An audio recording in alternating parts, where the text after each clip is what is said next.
The topic this morning is orthotic management for children with CP. And as always, I'm happy to be interrupted at any point if something is not clear to you or you want to take a deeper dive.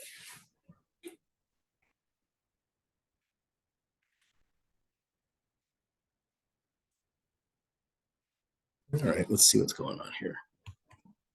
Okay, here are my disclosures, none of which are really relevant to this particular talk. So what we'll do today is briefly consider how foot function is disrupted in children with CP. And then we'll go through each of the orthoses that we use to improve gait in kids with CP. I'll describe the design concept of the orthotic. We'll go over what the clinical indications for selecting that orthotic are. And then I'll share with you what the cost of these are. And every dollar sign that I put up there is for one orthotic. So if it's bilateral, double it. And you may be shocked. In the end, I hope that you will leave with a better idea on how to decide what orthotic you would use for a particular patient. There are 4 articles that are rolled into this presentation. This one is a good place to go if you'd like to learn more about the clinical decision-making for dealing with foot and ankle problems in kids with CP. This one really summarizes the talk that I'm going to give you today, and I hope that this could be a reference for you in future clinical settings. This one looked at the change in foot alignment on plain x-rays, both barefoot and in the brace, seeking to determine, can we really change the alignment of the foot in an orthotic? An orthotist will tell you yes. And I love orthotists. I love working with them. My son is an orthotist. And we have real different opinions on this one. And then this paper looked at the efficacy of a particular type of orthotic that we only use in the most challenging of gait situations in kids with CP, and also some kids with spina bifida, and then a smaller number of kids who have had a spinal cord injury, to try to determine, who does this one really work for. All right, so let's start with considering foot and ankle function in kids with CP. Very high altitude. This is a complete separate talk in terms of what the topic really deserves. But the deformities that we see are a consequence of the imbalance between extrinsic muscles, meaning muscles that essentially cross the ankle, and then intrinsic muscles, which are the muscles that are just in the foot. And with certain of the disease processes we see, we have dominance of the extrinsic over the intrinsic, and then in other disease processes, the intrinsic muscles are the dominant ones, and the foot deformities and their treatment are distinct. In kids with CP, we also have issues related to spasticity, an exaggerated response to a fast stretch. That's the simple definition. Children with CP may have impaired selective motor control. This is a impairment element that is probably very, very significant. And it has only been in more recent years that we've had standardized ways of trying to assess that clinically, and even more recently, trying to look at dynamic EMG patterns of multiple muscles to establish the degree of motor control that is present. Balance issues can also compromise foot and ankle function in children with CP. And we talked a bit about impaired balance and how we assess that clinically in the CP gait talk, which were any of you here for that this round? Maybe you, Michelle? No. Okay. We recognize 3 common foot segmental malalignment patterns in kids with CP. The first is equinus, that's the image at the top. And in The foot segmental alignment is actually typical, but there's plantar flexion at the ankle. It's a pretty straightforward one to deal with. The second is in the middle there, equinopronovalgus. We divide the foot up into 3 segments and 2 columns, and you could call this a flat foot, but for precision of communication and for surgical decision-making and outcome assessment, I think it's better to use terminology that describes each of the segments. And so that's why we would call that the flat foot. Finally, there is the cavus or high arched foot, which in this scheme we would call equinosupovarus. Okay, can I interrupt on that slide? Absolutely. Great. So has anybody looked at the percent of kids that are equinopronovalgus, equinosupovarus? And have they looked at it longitudinally, John? Do kids all start equinus and then deviate into these? Great questions. The first one, the only studies that address both of those questions are looking at individuals who've come to a gait lab. Mm-hmm. And so that right there kind of skews the population a bit. And nobody, to my knowledge, and I'm not sure what the value would be of determining how many of these are present. Absolutely. Mm-hmm. But it is clear that with different types of topographic CP, that there is a different prevalence of these. The equinopronovalgus or flat foot is more common in the bilateral or diplegic CP, and the equinosupovarus is more common in the unilateral or hemiplegic CP. The best studies over time come from DuPont Children's Hospital, which is in Wilmington, Delaware, and they reflect the career of a particular individual who is a dear friend, but a bit of a curmudgeon and a kind of outside the box thinker. His name is Freeman Miller, somebody who I really admire. Anyway, Anita, he said that children can go through all 3 of these. Wow. Yeah, if you are patient enough to follow it. And ignore them. That's part of being patient. Yes. Yeah.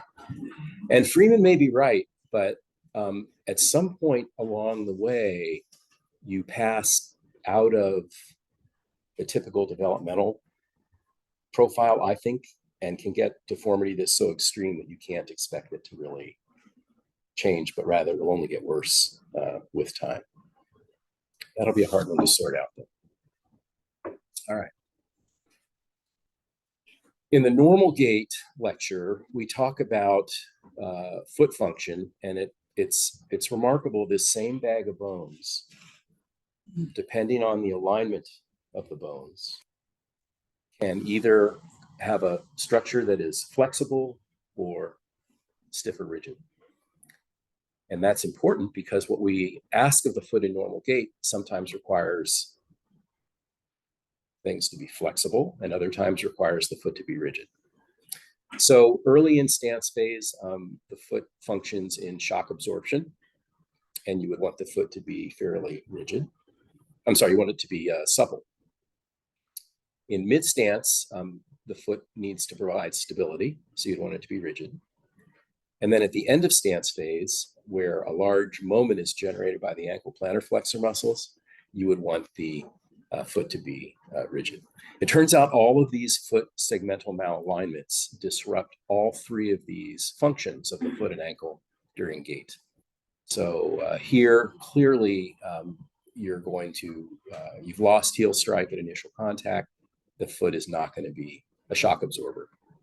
Here in the equinopronovalgus foot, it's broken down, it's not stable, there's increased loading over the medial midfoot, which wasn't designed to be loaded, and that has pain and function consequences. And then here at the end of the stance phase, the ankle plantar flexors are generating the largest moment of any single muscle group at any point in the gait cycle. A moment is muscle force times the distance from the joint that it's applied. So the muscle force may be preserved or impaired, but the moment arm, which should be this, is converted to this. and therefore the muscle is functioning at a biomechanical disadvantage and cannot generate an adequate moment. We use orthoses for 3 reasons. The first is to protect surgery, whether it's on muscle tendon units or on the skeleton. And this ought to be time limited based on our understanding of how all of these structures heal. Very little science to support our clinical practice of immobilizing to protect for 4 weeks, 6 weeks, 6 months. We all have ideas about that. The second reason that we use orthoses is to prevent deformity with growth, and I'm talking about the development of contractures of the muscle tendon unit and associated skeletal malalignments. We all do this, and there is no literature, zero, that really supports that practice. And that is a reflection of how hard it would be to get that literature, to do that kind of a study. There is one study that was done at Texas Scottish Rite Children's many years ago that looked at toddlers and very young kids who had flat feet, where the idea was if you used an orthotic to prop up the arch, that it would improve their foot alignment. And that was actually a randomized, controlled, double-blind, prospective study, high level of evidence. And they could find no proof that the AFOs that they were using made a difference in foot growth and development. But those are typical kids. The third reason that we use orthoses is to improve gait. And that's really the function of, or that's the focus now of what we're going to talk about. The underlying biomechanical principle to guide you in orthotic selection is recognition that there is a couple or connection between foot and ankle alignment in stance phase and knee alignment. We call this the ankle plantar flexion knee extension couple. When the foot and ankle are optimally aligned, the ground reaction force, which I'm showing you in the yellow arrow, is falling right where it should relative to the joint center at the knee. In the normal gait talk, we mentioned that the knee is a couple between the ankle and the hip and all that is above. And in stance phase, primarily, what's going on at the knee is controlled by the ankle and foot. In swing phase, what's going on at the knee is controlled primarily by what's going on at the hip. And although there are many muscles that cross the knee, their activity in both stance and swing are really only for fine-tuning knee alignment. So when you see problems with knee alignment in stance and swing, you have to recognize or look at what's going on at the foot and ankle or what's going on at the hip or both. All right, so that's how it is when everything's functioning properly. When there is excessive ankle plantar flexion in stance phase, if everything else stays the same, that moves the ground reaction force in front of the knee joint center, creating an external knee extensor moment, and the knee will extend or not flex. Similarly, if there is excessive ankle dorsiflexion in stance, that moves the ground reaction force behind the knee joint center, creating an external knee flexor moment. The concept then is that if you can directly control the foot and ankle, you can achieve secondary control at the knee. And as a consequence, above knee orthoses, a KAFO, knee ankle foot orthosis, and even higher, are rarely truly compatible with functional gait. And our job as orthopedic surgeons or physiatrists is to deal with the upstream problems, address and correct them, so that the orthotic can successfully control the knee. You don't expect the brace to control further upstream. Orthoses in this hospital and in most pediatric centers are made primarily of thermoplastics. And there's 2 that we use. The first is polypropylene. It's relatively rigid. That makes it durable. However, it is more difficult to mold and less comfortable to wear. And we would typically use this material with older, heavier kids and those with more increased muscle tone. The second material is polyethylene. It's less rigid, it's more flexible, it's easier to mold, so you can accommodate foot deformities. We would use it in younger kids, those who are lighter, those who have less significant foot deformities. Now, in reality, the orthotist will frequently use a blend of these two to try to find that perfect sweet spot between rigidity and moldability. Many of you, the thermoplastic is frequently augmented with carbon fiber strips to increase rigidity. We frequently use plastizote and gel-based padding for comfort. And the straps are typically elastic and Velcro, though occasionally they'll be plastic and metal. Now, some of you may have seen orthoses like these. They're made of carbon fiber, very strong material, remarkably light. You can therefore have a very low profile design.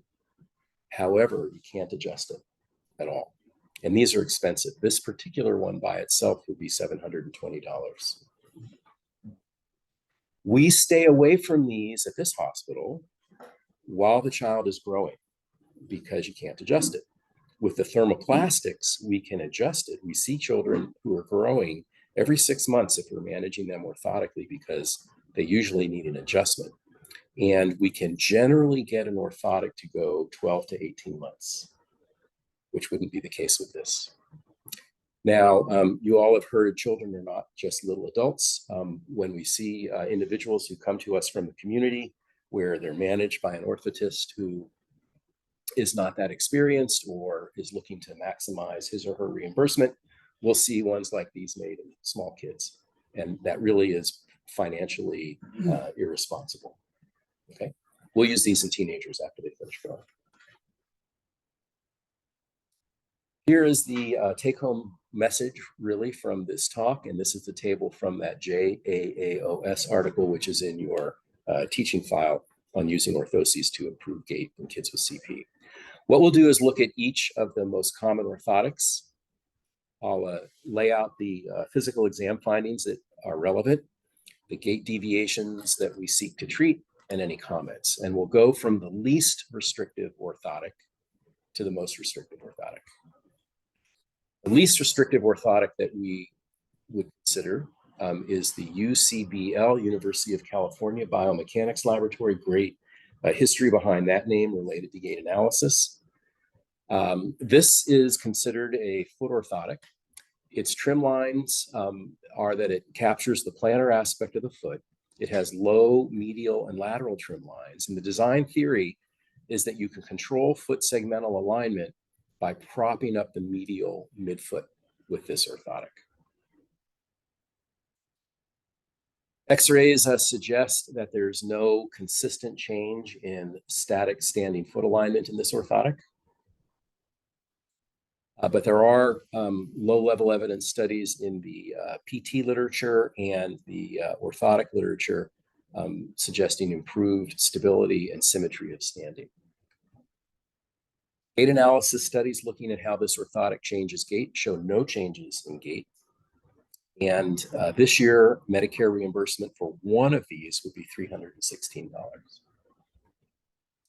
So for the UCBL, the foot has to have no more than a mild deformity that's easily correctable on manipulation, and you can't really expect it to change gait. Now, I will say that absence of evidence is not evidence of absence. There's a lot of religion and not a lot of science in orthotics. And so when I give this talk, I frequently piss people off, and it can get emotional. So is that was for comfort? Well, we would not initiate this orthotic. We therapists love this orthotic, okay, because they think it changes foot shape and it does something subtle to gait. So these are our partners in care, and you can't just blow them off. And so it's a little bit of a dance that we do with them. And if a family comes to see us and they are using a UCBL and they really like it, well, we'll carry on. However, almost always when you gently say, look, as best we know, this doesn't really change the way you walk, they're delighted to get rid of it because it's uncomfortable. It's stiff, it's rigid.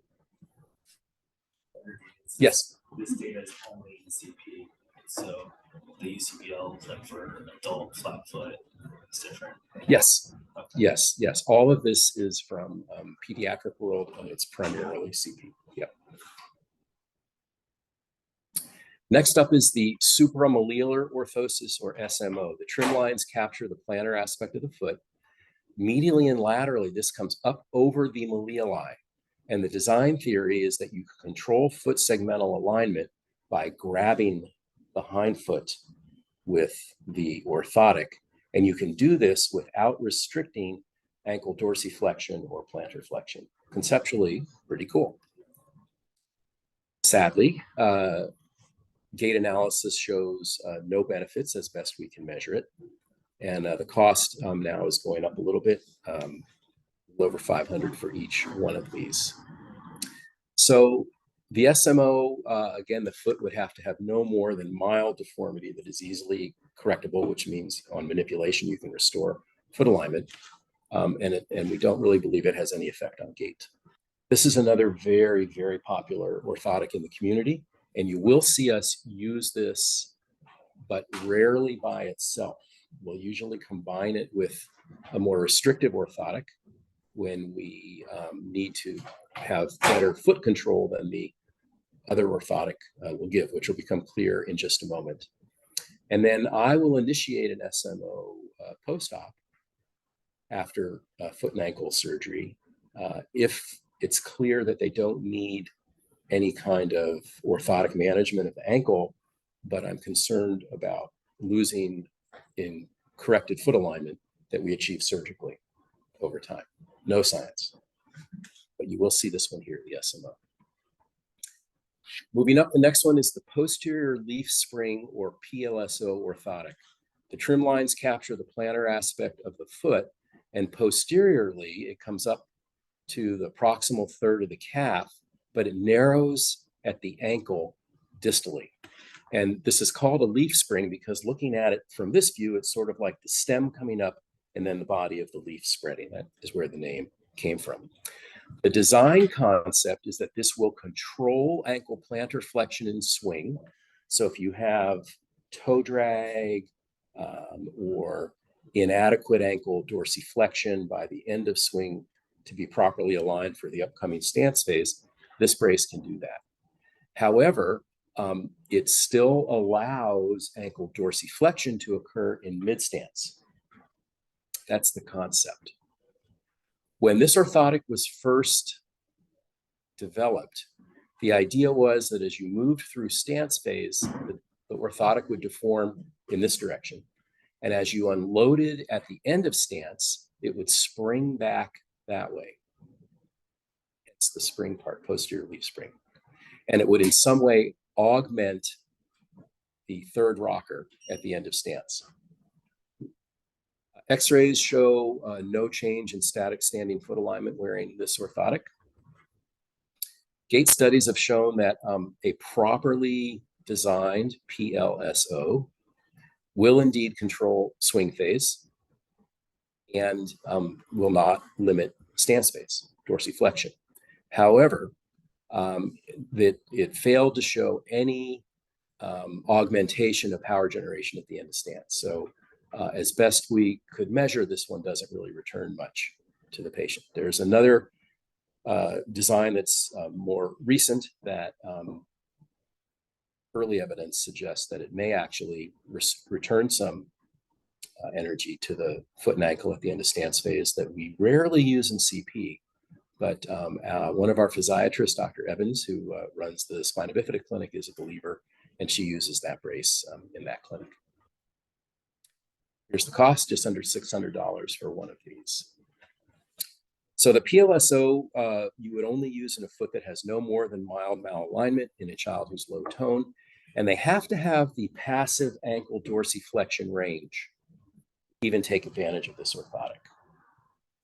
And the problem that you're really wanting to treat is a swing phase problem, excessive plantar flexion that's disrupting clearance And as a consequence, when the foot and ankle are poorly aligned at the end of swing, you can't get a heel strike in a first rocker in stance phase. So visually, here's what we're talking about. Here's the problem. In the orthotic, foot alignment's much better. Barefoot, you get a toe strike at initial contact with this problem, restored with the AFO. This is one of my favorite ones to see in the clinic with all of you because it can be dramatic what this orthotic does. You would not use this by itself if there's significant malalignment of their foot or they've got a lot of tone. And you certainly would not use it if they don't have the dorsiflexion range to take advantage of it. And in stance phase, if there is excessive dorsi or plantar flexion in mid-stance, this would not be a good choice. So the PLSO, you also need, if you're using it by itself, a foot that has no more than mild deformity. And your main goal here is addressing the swing phase problem. Recognize that correcting the swing phase problem can have an impact in stance phase in terms of heel strike and initial contact. And in a situation where the foot is sort of intermediate in terms of alignment, we might make a SMO and a PLSO and have the child wear them together. Call that a modular orthotic. Okay, let's move up to the articulated AFO. The trim line captures the plantar aspect of the foot and the posterior calf. There are hinges that are placed at the estimated level of the ankle joint center. Historically, they were metal. Now they're plastic or some combination of that. The design theory is that this will control excessive ankle plantar flexion in swing phase, but it will still allow ankle dorsiflexion in stance phase. But if you have excessive ankle plantar flexion in stance phase, this brace could control that. The X-ray alignment in this brace also didn't change. And gait lab studies show that it does indeed control swing phase in terms of excessive ankle plantar flexion. In stance phase, it does allow for ankle dorsiflexion. And we have documented improved stride length and gait velocity with this brace, so that's excellent.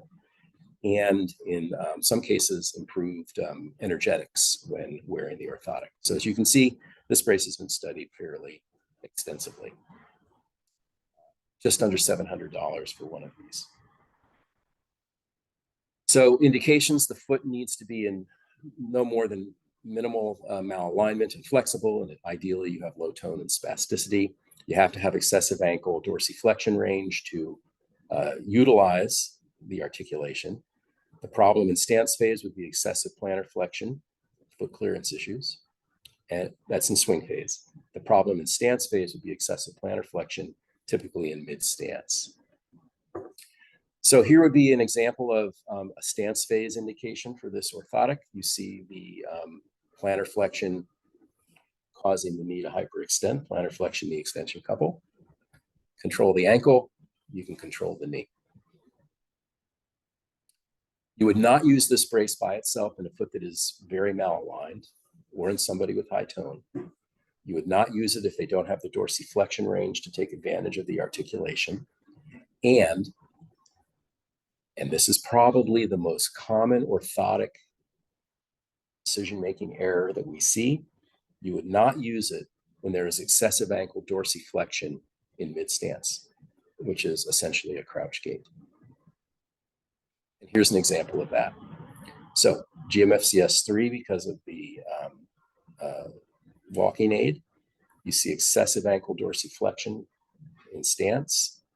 Put on an articulated AFO, it doesn't change. Why do people make this mistake? Well, if the knee is tight or very spastic, if you lock the ankle in a solid AFO, but you don't address the knee problem, it is very difficult for them to use the orthotic. And the well-meaning community-based therapist and orthotist will say, well, why don't we give you a little bit of dorsiflexion and see if that'll make it easier for you to walk? And it will, but it won't improve their gait. And there are variations on that. Sometimes people put a strap on the back that you can adjust. That level of tuning rarely is achieved in the community, in my experience, and maybe it's only the ones who don't achieve it that come to see me. But I don't think that's a real long-term solution. In that situation, it's addressing the problem at the knee and upstream directly. So that's the most common mistake. So the articulated AFO, the foot should have no more than mild deformity. And it's primarily a swing phase control orthotic as well, though it may have some stance phase benefits, small. You are probably thinking, the indications for these two are quite similar. And you're right, they are. A dear friend, Peter Smith, and his colleagues at Shriners Hospital in Chicago did a study looking at these two orthoses in kids with CP. They gave them one, time to get accustomed to it, did gait studies before and after. Then they gave them the second design, gave them time to get accustomed to it, and did the same thing to see if there really was a difference between these two. I would argue that they didn't look at absolutely everything that they might have to sift through the differences between these two, but they basically found virtually no difference. Both control swing phase by blocking plantar flexion. Both promote heel strike at initial contact. Both allow dorsiflexion during second rocker. They didn't look at this quite carefully enough, but in their data is some evidence to suggest that the articulated one would block excessive plantar flexion if that was the gait problem. So how do you decide? Here, where we are paying for these ourselves and where we see the patients over time, we generally prefer the PLSO. That's because it's lower profile, which makes it easier to get a shoe over it. It's easier for the orthotist to fabricate.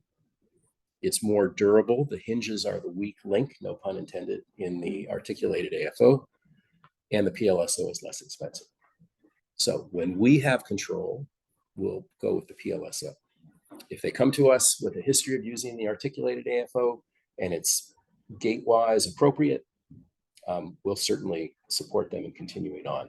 Most people, though, are happy to switch primarily from their perspective because of the lower profile and easier shoes. Next up is the solid ankle AFO. This typically uses a more rigid thermoplastic. It captures the plantar aspect of the foot and comes up to the posterior 1/3 of the calf, capturing the malleoli. This brace can be modified, and the sort of tension that you have is between controlling alignment versus accommodating alignment of the foot. And this is where talented orthotists can make an enormous difference. Some of them are wizards in getting these things to both be comfortable, tolerated, but actually get the job done biomechanically. So I'm really proud of our orthotic team here. And regularly when we get referrals that come in where they have said, we've done all the orthoses and have failed, we will, if it's appropriate, give it another try with our team. The design theory here, and this is the first of the truly restrictive orthoses that we use, is that you have rigid control in swing phase, foot's plantigrade, so flat, but you also now have rigid control in stance phase, same alignment. What are the clinical consequences of this? Well, it's harder to get up off the floor. It's harder to get up out of a chair. It's harder to climb stairs. So nothing in life is free. And we don't just go straight to this, but when the gait problems call for it, that's what we do. So this prevents dorsiflexion. Yes, and plantar flexion. Because the other one. Yep. Sorry, the PLFO. That prevents plantar flexion. That's the concept, yes. This one is different than everything I've discussed before because it now blocks both dorsal and plantar flexion. It does so in a more robust way than the previous orthoses. And when you add the SMO to the PLFO, Mhm.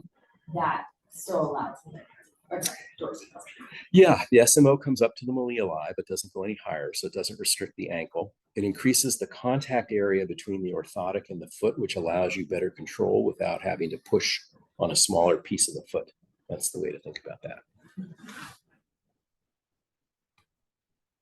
Okay, no change in static alignment. 8 studies have showed improved temporospatial time distance parameters with this orthotic. It certainly controls swing phase, and in stance phase, it blocks all of the rockers. And as a consequence, there is decreased power generation. If it's not moving, it can't generate power. Cost is somewhat comparable to the articulated AFO. So you'd use this in a foot with no more than moderate malalignment. Needs to be at least partially correctable. Prefer not to have much tone. They have to be able to dorsiflex to at least neutral or plantigrade, or they're not going to fit in this brace. And frequently we'll do surgery to facilitate that. And in stance and swing, your problem is typically excessive plantar flexion. Though this brace can also, as Andrea noted, block dorsiflexion. We'll get into that in just a moment. You would not use it by itself in a foot that has very significant malalignment or high tone. And you would not use it in the presence of fixed equinus. It's not going to be tolerated. So here's what we are talking about. We've got a little bit of excessive plantar flexion in stance phase, and this brace is controlling that. And then in swing phase, similar deal. So the solid AFO can tolerate a little more foot deformity than the previous ones. And now the gait problems that you are addressing are both in stance phase and swing phase. Okay, this is the last one. This is the floor reaction or ground reaction AFO. This uses the most rigid type of plastic. It captures the plantar aspect of the foot. It comes up to the proximal third of the tibia, but the plastic wraps around the front, not just the back. This is the most rigid orthotic that is compatible with functional gait, and we only use it for crouch gait. Now, as designed classically, it's rear entry. That means the child has to plant or flex to get into it. And in our populations, sometimes that's a problem. Can't get into it. So the modification that we'll do is cut it in the front and put a robust strap across that. So when they want to don and doff it, release the strap, pull the two wings apart, and you can come in from the front. The idea is that this provides maximum resistance to ankle dorsiflexion, and where that is a problem is in second rocker in crouch gait. And as I mentioned, this is the most restrictive design that is compatible with functional walking. X-rays show that by itself, no change in static standing foot alignment. Gait studies have shown that it will control crouch gait, which we define as excessive ankle dorsiflexion in mid-stance with excessive knee flexion in mid-stance. And the study that we did in 2009 showed that this restores, in the proper patient, the ankle plantar flexion knee extension couple. This is the most expensive of the orthoses, so it's over $2,000 for bilateral. And this is rarely ever used unilaterally. You would only use this in a foot that has mild to moderate malalignment, needs to be partially correctable. At the ankle, they need to plantar flex to neutral. We couldn't fully establish this in the study, but there were suggestions and clinical experience suggests that if the foot is turned way out, this brace is not going to be effective because its lever arm is compromised. So we felt that the thigh foot angle of less than or equal to 30 degrees external, this brace could still function. And we looked into some sort of modeling to try to support that, but we never really went all the way with that. And the problem that you're looking for is excessive ankle dorsiflexion in mid-stance. The knee has to have no more than a fixed 15-degree flexion contracture, or the brace is going to not be tolerated, and it won't work to restore the plantar flexion knee extension couple.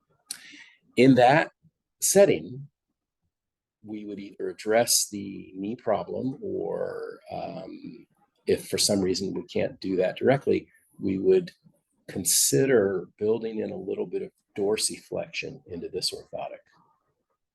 But you can only really add 5 and maybe at the most 10 degrees, and then you lose the benefit of the orthotic.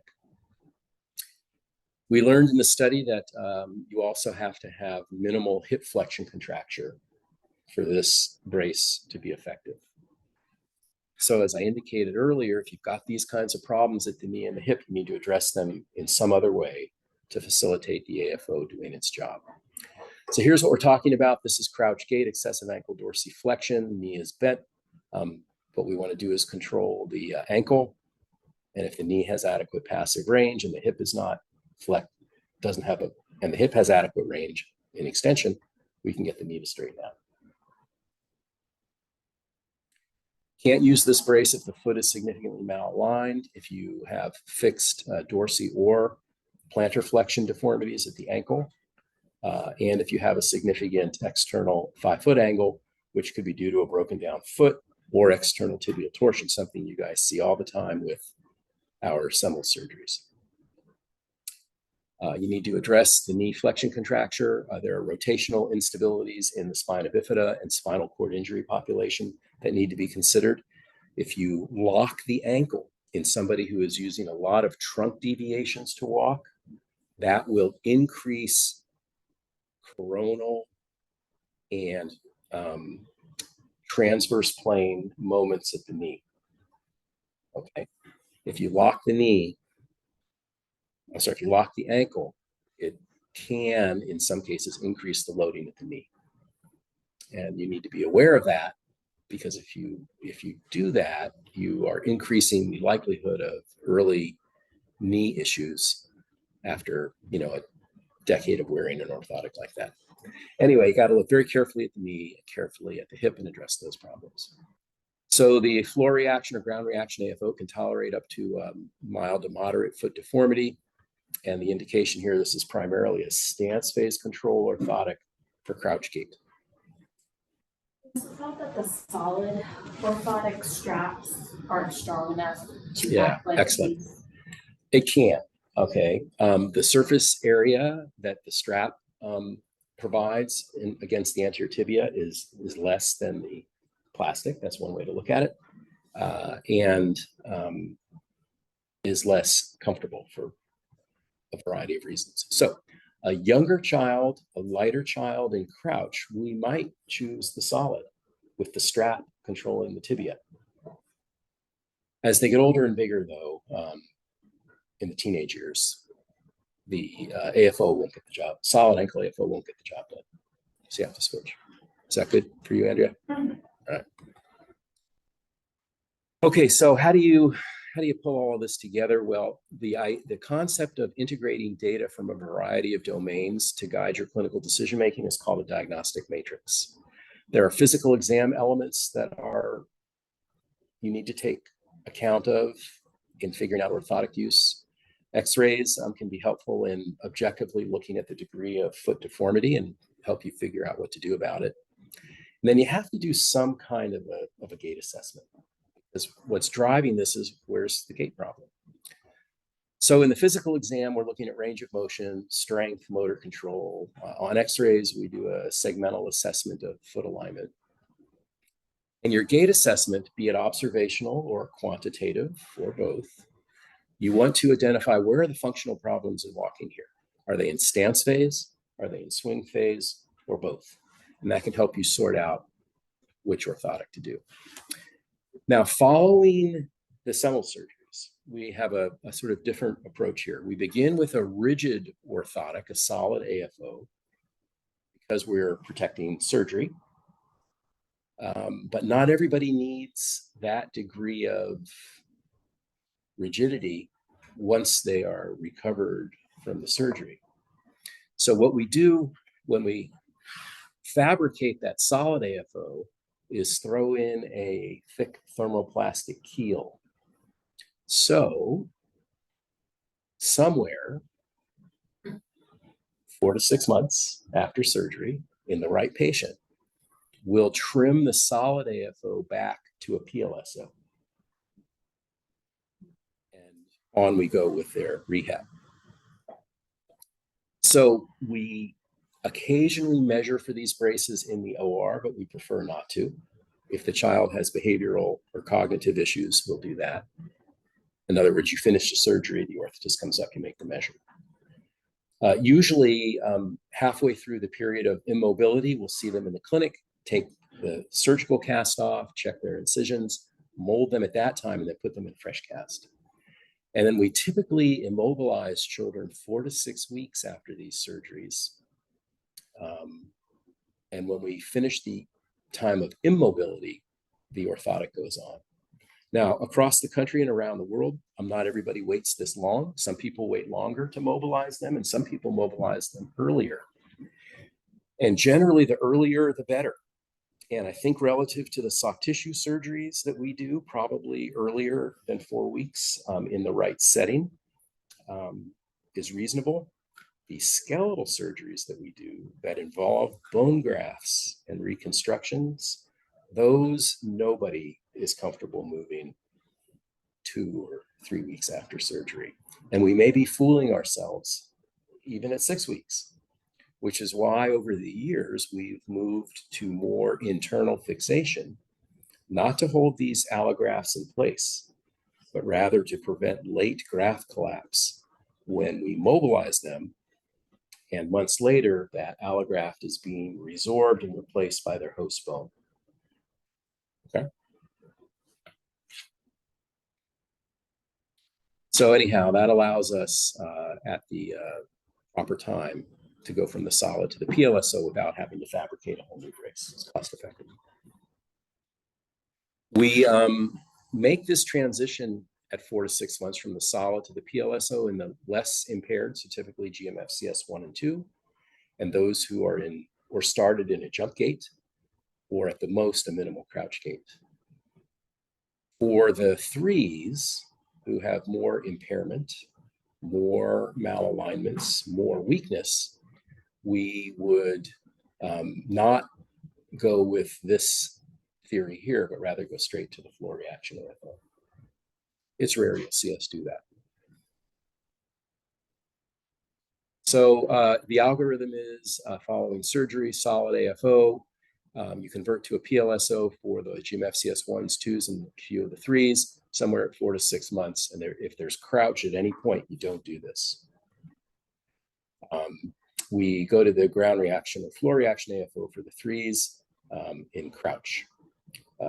And those who have weakness, but no contractures. So in summary, all right, your physical exam, your understanding of the gait deviations allow you to select the best orthotic. You go for the least restrictive orthotic that will address your problem. Clinical reality is you have to compromise with families and the other members of the care team. So a picture like this can be kind of overwhelming, like, oh my God, what do I choose? But I hope that this talk has given you a framework for sifting this out and making the right choice. Questions or comments? The PowerPoint is available to you in the teaching folder, and the articles are available. And if you're going to take one, do the JAOS article because it has that table, which can basically be a cheat sheet if you don't do this frequently enough to have it in your own brain. Okay. All right. Well, thank you for your time and attention this morning. You're welcome. I'm still a little confused on the articulated one, but You want to ask a question to try to sort it out, or? I guess. Okay. I mean, you show that they're pretty much. Okay. So the issue is articulated versus PLSO. Yeah. That's where your confusion is. Yeah. Because they both prevent plantar flexion, especially sway. And they both do not encompass the malleoli. And I guess the articulation, it articulates in the dorsiflexion plane, or does it also allow for more plantar? Yeah, it can. Okay, if they fabricate it, it can allow some plantar flexion, and you can put a little bumper or a stop in the back, and you can put that strap I mentioned in the back, and all of that's called orthotic tuning. And an orthotist might do that. A physical therapist might do that. And in our screwball healthcare system, it's gotten increasingly more difficult for the therapists and the orthotists to provide that level of care, because it's trial and error. You adjust it, they go home, they come back. Here we see patients who come from a great distance. That's another challenge. So I don't think, Andrea, that when you're contemplating those two orthoses, that sorting them out biomechanically is the way to go, because they're so similar. I would think more about that screen that I showed you, where lower profile, more durable, less cost. At this point is how I'd sift that out. Okay, great. If there are no other questions, off we go into the day. Yep, you're welcome.